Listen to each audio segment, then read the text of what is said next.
Battle Through the Heavens. Chapter 161. Gifts exchanged before the final flight together.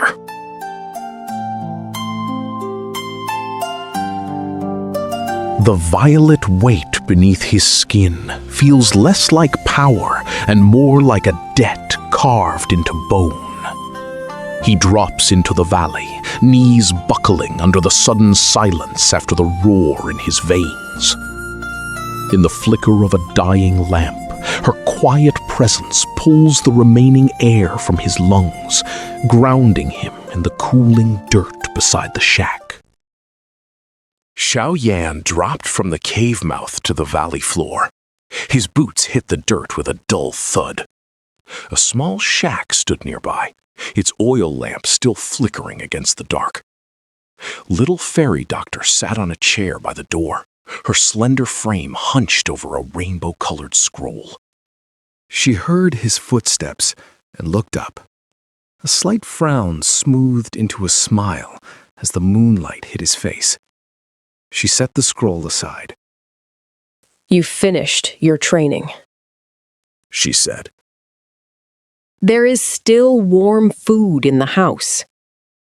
Xiaoyan stepped closer. Her voice was soft and carried a weight of care that made his chest tighten. He sat on the ground beside her and glanced at the poison manual in her lap. Then he looked at her face. He reached out and brushed a smudge of black powder from the corner of her lips. She stiffened. Her face flushed a deep red. She quickly looked away and pulled a white silk cloth from her robes. She grabbed his hand and wiped the tip of his finger with careful, frantic strokes. "I have to leave tomorrow," Xiaoyan said. Her hand froze for a breath before she continued wiping. She gave a small nod. "You have been here a long time," she said quietly.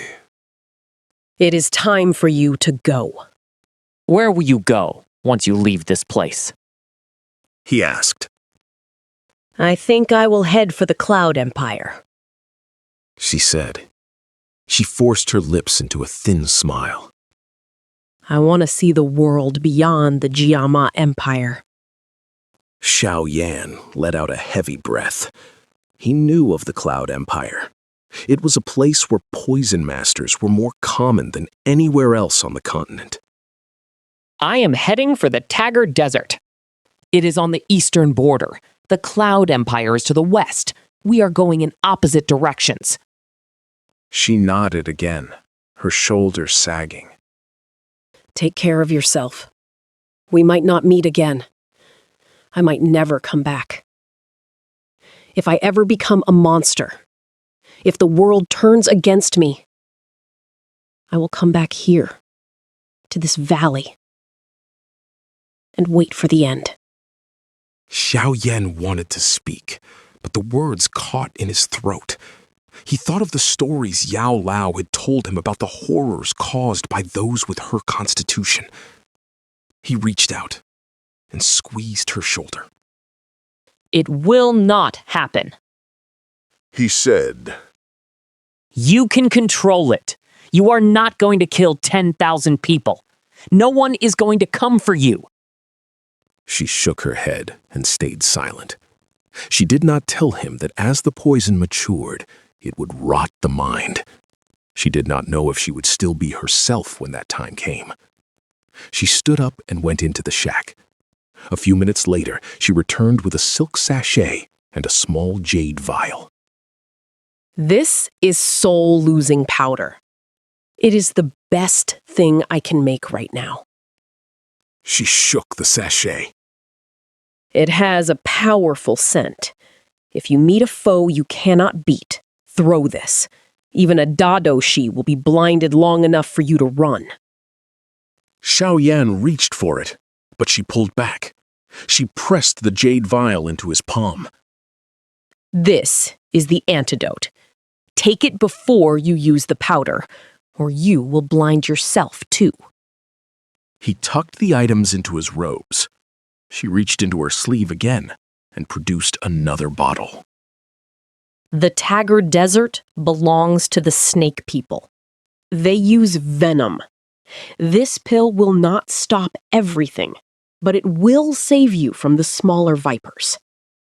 Xiaoyan took the warm bottle. He was an alchemist, and he could make his own medicine. But the weight of her gift felt heavy in his hand. That is everything.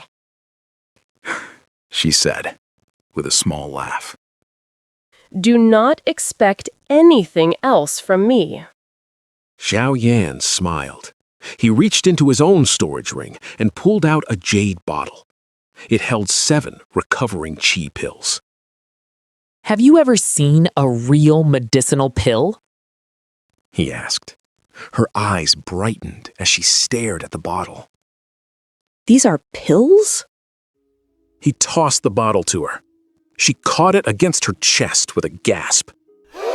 Be careful. You could have broken them.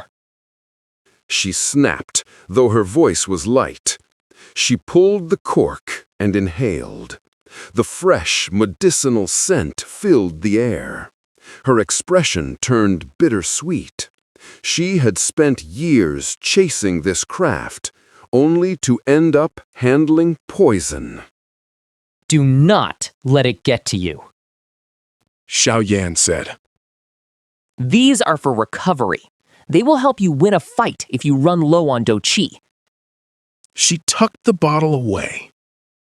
This is how you lasted so long against Mu Shi then. Xiaoyan did not answer. He leaned back against the doorframe and watched the stars. She sat beside him, her knees pulled up to her chest. They stayed like that, watching the moon crawl across the sky, until their eyes grew heavy. They leaned into each other and fell into a deep sleep. Xiaoyan woke the next morning in a bed inside the shack. He shook the sleep from his head and stepped outside. A blue eagle circled high above the valley, its cries echoing off the rock walls. You are awake. Little fairy doctor said. She was carrying a basket of herbs. Xiaoyan walked over to her. He took a storage ring from his pocket, one he had brought from Wutan City. He took her hand and slid the ring onto her finger. A parting gift. It will make it easier to carry your things. She smiled and began moving her herbs and the poison manual into the ring's space. She looked up at him. Are you not taking any herbs with you? You will not find a place like this again. I spent the last 2 days packing my own supply, he said, with a grin. She wrinkled her nose at him. She pulled a bamboo whistle to her lips and blew a long, sharp note. The blue eagle plummeted from the sky. Its massive wings kicked up a cloud of dust and grass as it landed before them. Let us ride together one last time, she said. She stepped close to him, her shoulder brushing his. Xiaoyan gripped her hand. He kicked off the ground, and they vaulted onto the eagle's back. As the bird took flight, the shack grew small below them.